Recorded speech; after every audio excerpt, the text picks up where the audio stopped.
Thank you very much for coming this morning. I know it's a very early start. I also know it's a Monday morning, but we are slightly trapped by the Davos timescale. As you know, we do this survey so that Richard then goes on to Davos afterwards. And we were just commenting on whether or not the piece in the FT helped people turn up, which might speak to the power of the traditional media. This morning, we will be talking about the Trust Survey.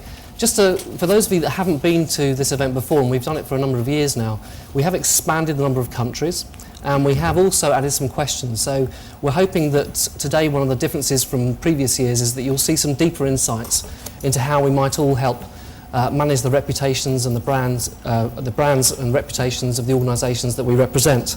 We'll have a short presentation from Richard on the global findings and trends. I'll also be talking a little bit about the UK insights. We then hand over to our panel, each of whom will give us a couple of minutes of their insights into the Trust Survey, and then we'll throw the whole event open to questions. So, our panellists today, we're joined today by Irene Khan, who's Secretary General of Amnesty International. Irene took the helm as the 7th Secretary General of Amnesty International in 2001. She's the first woman, the first Asian, and the first Muslim to guide the world's largest human rights organisation. She's also been at the helm of broadening the work of the organisation in the areas of economic, social and cultural rights. In 1977, Irene helped to found the development organisation Concern International and began her work as a human rights activist with the International Commission of Jurists in 1979. Irene had a long and distinguished career at the United Nations High Commission for Refugees starting in 1990, and in 1999 she led the UNHCR team in the former Yugoslav Republic of Macedonia during the Kosovo crisis, and was then appointed Deputy Director of International Protection later that year. Irene studied law at the University of Manchester and at Harvard, specialising in public international law and human rights, and has received several academic awards and was voted one of the 100 most influential Asians in the UK. We're also joined by Reverend Nims Abonge, who is Chief Executive of the Peace Alliance. In 1989, Nims attended Bible College and afterwards entered into Christian ministry in local churches in Hampstead and Tottenham. Since then, he established Freedom's Ark, which is a church situated in North London, where he is currently the pastor. In 2001, he partnered with a local MP and local community leaders to explore new ways to reduce the amount of violent crime in Haringey. This resulted in the birth of the Peace Alliance, a partnership-based crime reduction charity. As Chief Executive of the Peace Alliance, he started the Week of Peace, which has now become a London-wide initiative with the support and partnership of the Prime Minister and the Mayor of London. He is Chair of the London Criminal Justice Board's Independent Advisory Group and advises government and the police on matters related to community safety. We're joined again by Robert Davies, one of our perennial panellists. Robert is the founder CEO of the Prince of Wales International Business Leaders Forum and has led its activities since 1990 with global corporations promoting responsible business practices and partnerships for the development in over 50 countries. As an entrepreneur in the not-for-profit sector, he was previously the Deputy Chief Executive of Business in the Community in the UK and a National Health Service Chairman. His career encompasses urban and economic development, health, energy and social policy, the arts, TV production, journalism and communications. He has extensive experience in working with international governmental organisations, including the World Bank, OECD, WHO and other UN organisations. He is also a member of various public and private advisory boards and was awarded the CMG for Services to Foreign Affairs and the IBLF in the UK Millennium Honours List. Ian Dale is a writer, political commentator, broadcaster and blogger. His blog is absolutely essential reading for anyone with a keen interest in politics and is widely read by MPs, the political media and others as a daily source of insight and gossip. He has been involved in Conservative politics since 1978 and is now a member of David Cameron's A-list of candidates for the forthcoming election.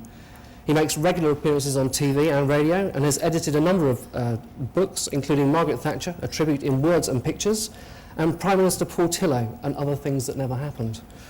Ian is the founder and director of the Conservative History Group and on the board of two think tanks, the Policy Exchange and the Public Policy Forum. Our final panellist and first speaker is Richard. He's the person who first conceived the Trust Survey 7 years ago, and he'll begin with a summary of the insights. Good morning.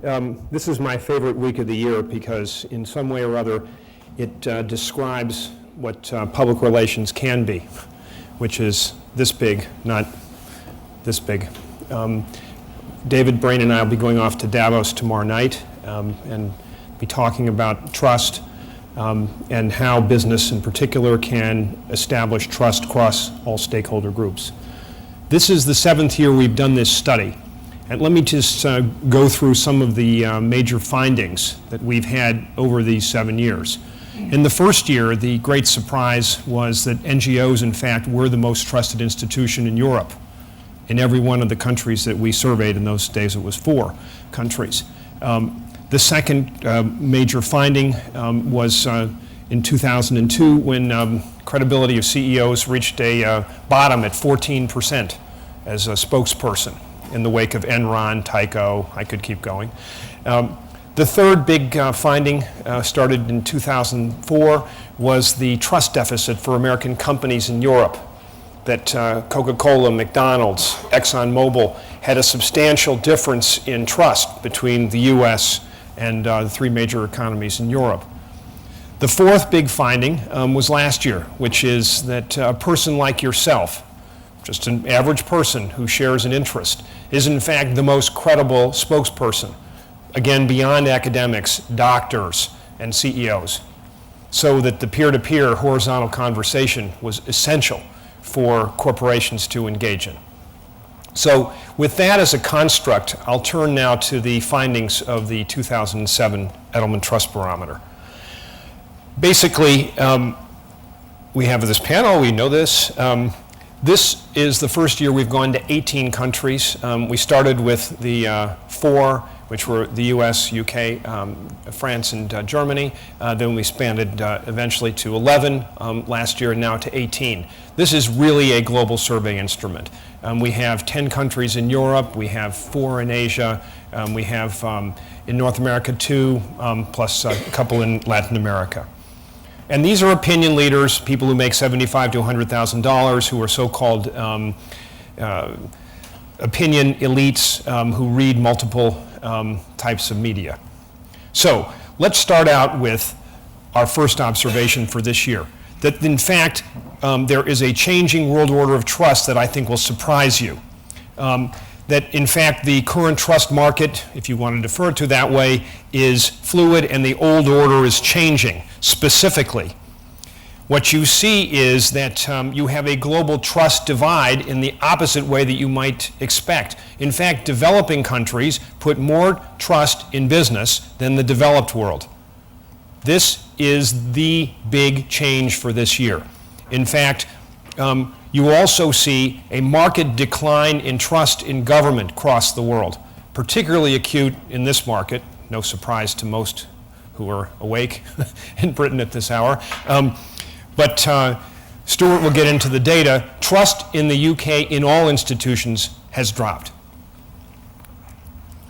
So the global trust divide. In fact, it almost divides perfectly along income per capita lines. What you see is that the most trusting countries are, in fact, the so-called BRIC nations, meaning Brazil, Russia, India, China, and they are the most trusting in business specifically.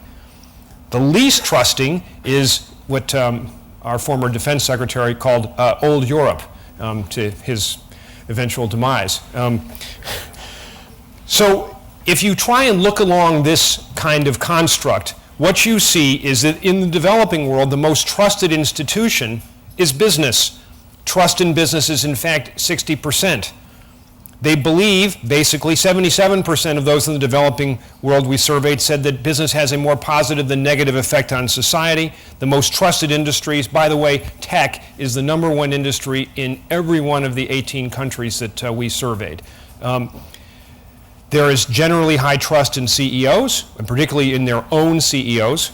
And the top factors in building trust in developing world are quality products, fair pricing. So, in other words, the classic elements of running a good business. In the developed world, the most trusted institution is NGOs. Trust in business is markedly lower. Again, a lower number of people believe that business provides a positive impact on society.